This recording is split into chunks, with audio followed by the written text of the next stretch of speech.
दोस्तों, पूरे 500 सालों के बाद बना दिव्य और दुर्लभ महाशुभ संयोग श्रावण के सोमवार के दिन, जी हां दोस्तों, श्रावण के सोमवार के दिन चुपचाप गाय को खिला दें। यह एक छोटी सी चीज रोड़पति भी होंगे करोड़पति।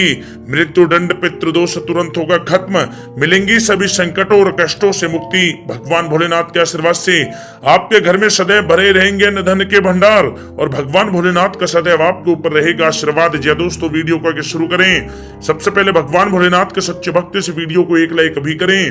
कमेंट्स बॉक्स में जय भोलेनाथ अवश्य लिखें, जिससे भगवान भोलेनाथ का आशीर्वाद आपको सीधे प्राप्त हो सके। साथ ही साथ अगर आप हमारे इस चैनल पर नए हैं तो चैनल को सब्सक्राइब करके बेल आइकन को प्रेस करें, जिससे समय समय पर इसी प्रकार की महत्वपूर्ण ज्ञानवर्धक वीडियो आप लोगों तक पहुंच सके। और ज्यादा से ज्यादा इस वीडियो को अपने दोस्तों में शेयर करें। दोस्तों, जैसा कि आप सभी लोग जानते ही हैं, हिंदू धर्म के अनुसार सावन के महीने को बेहद ही पवित्र माना जाता है। भगवान शिव की कृपा पाने के लिए इस महीने को सर्वश्रेष्ठ माना जाता है, क्योंकि यह सावन का पवित्र महीना भोलेनाथ का सबसे प्रिय महीना होता है। इसे श्रावण मास भी कहा जाता है। भगवान भोलेनाथ को सावन का यह महीना अति प्रिय है। इस महीने में विधि विधान से भगवान भोलेनाथ की पूजा करनी चाहिए।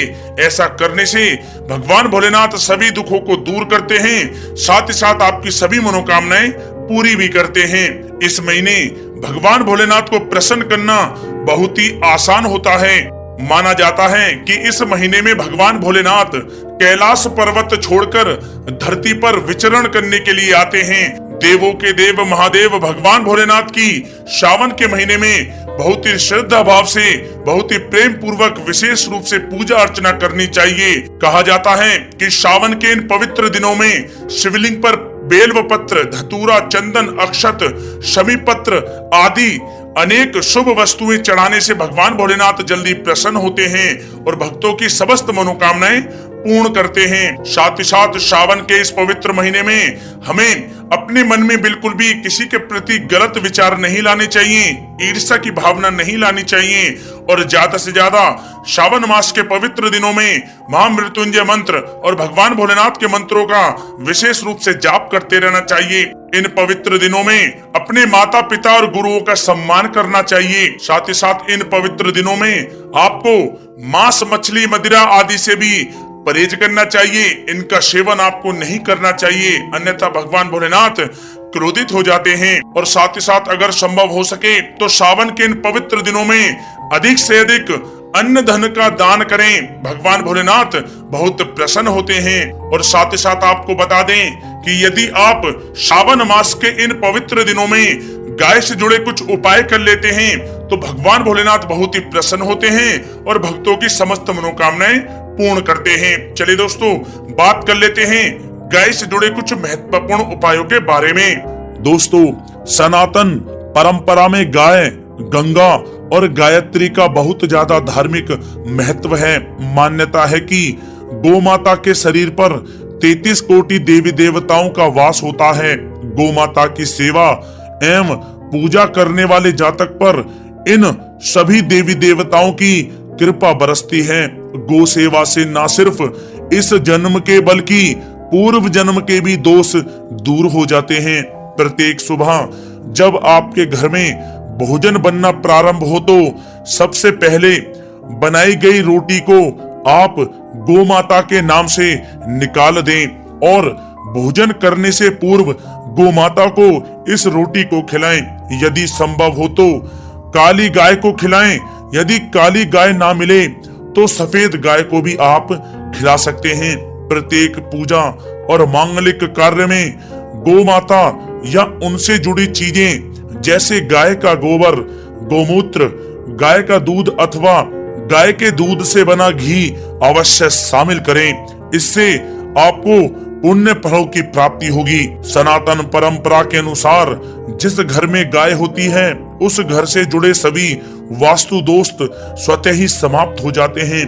किसी भी पूजा में गाय से प्राप्त पंचांगव्य युक्त पदार्थ का उपयोग अवश्य शामिल करें, क्योंकि पंचांगव्य के बिना कोई भी पूजा पाठ और हवन सफल नहीं होता।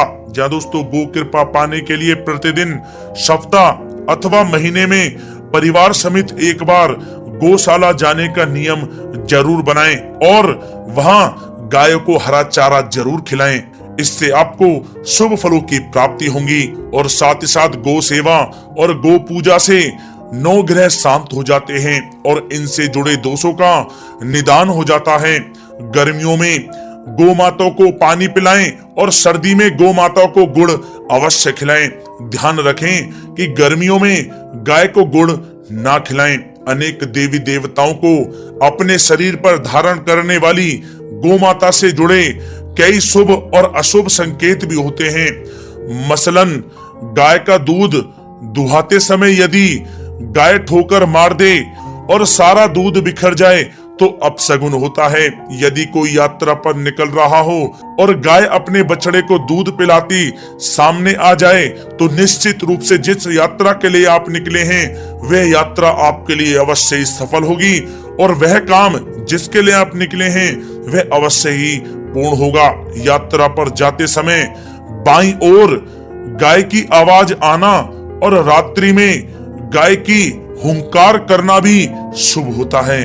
दोस्तों साथ ही साथ गाय के साथ आप भूलकर भी ये काम ना करें, अन्यथा मिलता है घोर नरक और जीवन भर की परेशानियां। जय दोस्तों, गाय को राष्ट्रीय पशु बनाए जाने और इन्हें मौलिक अधिकार दिए जाने की बात हो रही है तो सवाल उठता है कि गाय जब भारतीय संस्कृति का अहम हिस्सा है तब भी गाय के साथ लोग खराब व्यवहार कैसे कर लेते हैं। गाय दर दर भटकती रहती है, भरपेट इन्हें चारा तक लोग नहीं देते। गाय जब तक दूध देती रहती है तो उनकी सेवा होती है और जैसे ही दूध देना बंद कर देती है तो लोग इन्हें उनकी किस्मत पर छोड़ देते हैं सड़कों पर और गलियों में भटकने के लिए। ऐसे में गोवंशी जीवों को कोई डंडे से मारता है तो कोई उन पर पानी डाल देता है। कभी वाहनों से इन्हें ठोकर लग जाती है तो कभी बीमार होकर बेचारी ये गाय दम तोड़ देती हैं। ऐसे में जरूरत है इन बातों को जानने की कि गाय को लेकर शास्त्रों में क्या कहा गया है, गाय के साथ आपको कैसा व्यवहार करना चाहिए। या दोस्तों, गाय को कभी भी मारना पीटना नहीं चाहिए। शास्त्रों में गाय को माता का दर्जा दिया गया है। गाय को मारने पीटने वाला माता को मारने पीटने वाले के समान पाप का भागी माना जाता है। ऐसे घरों को नरक लोक में वर्षों तक कष्ट भोगना पड़ता है। अगले जन्म पशु योनि में मिलता है। कथा है कि गौतम मुनि ने गलती से गाय को डंडा मार दिया था जिससे गाय की मृत्यु हो गई थी और इस पाप से मुक्ति के लिए इन्हें वर्षों तक तपस्या करनी पड़ी। भगवान श्री कृष्ण जी ने बैल स्वरूप में आए वृत्तासुर का वध कर दिया था जिससे मुक्ति के लिए भगवान श्री कृष्ण को संपूर्ण तीर्थों को एक कुंड में बुलाना पड़ा और इस कुंड में स्नान से वह पाप मुक्त हो गए थे। या दोस्तों, साथ ही साथ जो लोग पानी पी रही गाय को भगाते हैं वे घोर पापी के भागी बनकर नरक भोगते हैं, ऐसा पुराणों में बताया गया है। जबकि जो लोग गाय के लिए प्याऊ और चारा घरा बनवाते हैं वह महाभाग्यवान होते हैं। ऐसे लोग घोर पाप से मुक्त होकर स्वर्ग पा जाते हैं और बड़े ही धनवान कुल में जन्म लेकर सुख भोगते हैं। और साथ ही साथ आराम कर रही गाय को कष्ट देकर कभी भी उठाना नहीं चाहिए। कहते हैं कि जिस स्थान पर गाय बैठी है वहां से नकारात्मक ऊर्जा समाप्त हो जाती है। गाय के बैठने की जगह को जो लोग नियमित साफ रखते हैं वे पूर्व जन्म में किए गए जाने अनजाने में पापों से मुक्ति हो जाते हैं और गोलोक में स्थान पाते हैं। गाय को डंडा मारकर उठाना, पानी डालकर उठाने से मनुष्य पाप का भागी बनता है और अगले जन्म में उसे दर दर भटकना पड़ता है। और साथ ही साथ शास्त्रों में बताया गया है कि गाय का दूध उसके बछड़े के लिए होता है। गाय के बछड़े से बचा हुआ दूध ही मनुष्य को लेना चाहिए, लेकिन कुछ लोग एक बार गाय को दूह लेने के बाद फिर से बछड़े के लिए बचा हुआ दूध भी दूह लेते हैं। ऐसा करना घोर पाप कहा जाता है। ऐसे दूध को दुहाने वाला और ग्रहण करने वाला दोनों ही पाप के भागी बन जाते हैं। दोस्तों साथ ही साथ शास्त्रों में कहा गया है कि गोवंश यानी गाय और बैल के पीठ पर नहीं बैठना चाहिए। इनके पीठ पर बैठने से महापाप लगता है। ऐसे लोगों को नरक की यातना भोगनी पड़ती है। एकमात्र महादेव के अंश के उत्पन्न नंदी ही गोवंशी हैं, जिस पर स्वयं महादेव और महादेवी सवारी करती हैं, क्योंकि नंदी ने स्वयं अपनी इच्छा से महादेव की सवारी बनना स्वीकार किया था। और साथ ही साथ शास्त्रों में गाय के दान को बहुत ही महत्व दिया गया है, लेकिन ऐसी गाय का दान कभी नहीं करना चाहिए जो बूढ़ी और बीमार हो। कठोपनिषद में नचिकेता की कथा भी इस संदर्भ में है कि जिस नचिकेता ने पिता द्वारा बूढ़ी गाय को दान करने पर आपत्ति जताई थी, दूध देने वाली और बछड़े सहित जो लोग गाय का दान करते हैं वह महान पुण्य को प्राप्त करके स्वर्ग में स्थान पाते हैं। दोस्तों साथ ही साथ सूर्य, चंद्र, मंगल या शुक्र की युति राहु से हो तो पितृ दोष होता है। यह भी मान्यता है कि सूर्य का संबंध पिता से एवं मंगल का संबंध रक्त से होने के कारण सूर्य यदि शनि, राहु या केतु के साथ स्थित हो या दृष्टि संबंधी हो तथा मंगल की युति राहु या केतु से हो तो पितृ दोष होता है। इस दोष से जीवन संघर्ष में बन जाता है। यदि पितृ दोष हो तो गाय को प्रतिदिन या किसी भी एकादशी को या किसी पूर्णिमा के दिन या अमावस्या को रोटी, गुड़, चारा आदि खिलाने से पितृ दोष समाप्त हो जाता है। साथ ही साथ देसी गाय की पीठ पर जो ककुद कुबड़ होता है वह बृहस्पति गुरु हैं। अतः जन्म पत्री में यदि बृहस्पति अपनी नीच राशि मकर में हो या अशुभ स्थिति में हो तो देसी गाय के इस बृहस्पति भाग एवं शिवलिंग रूपी कुबड़ के दर्शन करने चाहिए। गुड़ तथा चने की दाल रखकर गाय को रोटी भी दें, इससे आपको शुभ फलों की प्राप्ति होगी। और साथ ही साथ यदि आप रास्ते में जा रहे हों और सामने से गौ माता आती हुई दिखाई दें तो गौ माता को आप अपनी दाहिनी ओर से जाने देना चाहिए। आपकी यात्रा अवश्य ही सफल होगी। और साथ ही साथ यह संकेत भी जान लें, यदि आप यात्रा पर जा रहे हैं और सामने आपके गाय पड़ जाए अथवा अपने बछड़े को दूध पिलाती हुई सामने गाय दिखाई दे जाए तो समझ जाना कि वह यात्रा आपके लिए अवश्य ही सफल होगी। और साथ ही साथ जिस घर में गाय होती है उसमें वास्तु दोष स्वतः ही समाप्त हो जाता है। और साथ ही साथ आपको बता दें कि गाय को आप जो भी रोटी बनाएं प्रतिदिन ताजी रोटी ही बनाएं। गाय को अगर आपने रोटी बनाई है तो कोशिश करें कि उस रोटी को आप तुरंत ही गाय को दे दें। अगर आप उस रोटी को रख देंगे और उस रोटी को अगले दिन देंगे तो वह रोटी बासी मानी जाएगी। गाय को कभी भी बासी रोटी ना दें, इससे घर में नकारात्मक ऊर्जा वास करती है और जो भी कार्य आपके बनने वाले होंगे वह कार्य भी आपके बिल्कुल भी नहीं बनेंगे।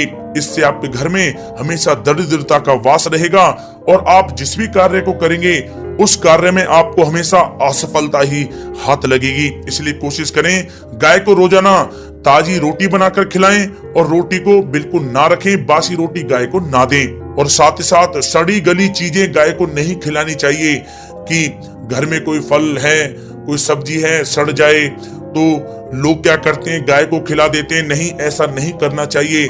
ऐसा करने से यदि आप गाय को खिलाते हैं तो और आप पाप के भागी बन जाते हैं। आप बिल्कुल भी सड़ी गली चीजें गाय को ना खिलाएं। और साथ ही साथ आप आटे की 11 लोइयां बनाकर उनके ऊपर हल्दी लगाएं। इसके बाद आप उन 11 लोइयों को एक एक करके गाय को खिलाएं। प्रत्येक लोई को खिलाते समय गाय के सींगों पर आप हाथ फेरें, पीठ पर हाथ फेरें, मस्तक पर हाथ फेरें, माता गाय के आप चरणों के स्पर्श करें। जहां दोस्तों ऐसा करने से आपके समस्त कार्य बनने लगेंगे। जो दुख का समय चल रहा है वह भी समाप्त होगा। आपके जीवन में खुशियां खुशियां होंगी।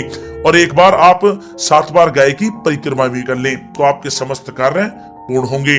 और साथ ही साथ आप गाय को जब भी रोटी दें, रोटी पर या तो आप थोड़ी हल्दी लगा लें या थोड़ा गुड़ रख लें अगर गुड़ ना हो तो आप थोड़ा मिश्री रख सकते हैं, थोड़ा घी रख सकते हैं। या दोस्तों गाय को कभी भी सूखी रोटी ना खिलाएं। सूखी का मतलब गाय की जो रोटी रखें खिलाएं, उस पर कुछ ना कुछ रख कर खिलाएं। हल्दी रख लें, गुड़ रख लें, मिश्री, घी या जो भी रख लें, मतलब खाली रोटी नहीं खिलानी है।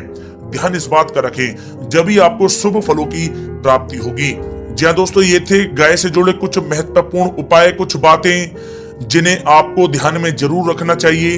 या दोस्तों वीडियो अच्छी लगी हो तो वीडियो को लाइक करें, ज्यादा से ज्यादा अपने दोस्तों में शेयर करें, चैनल पर नए तो सब्सक्राइब करें। जय गौ माता।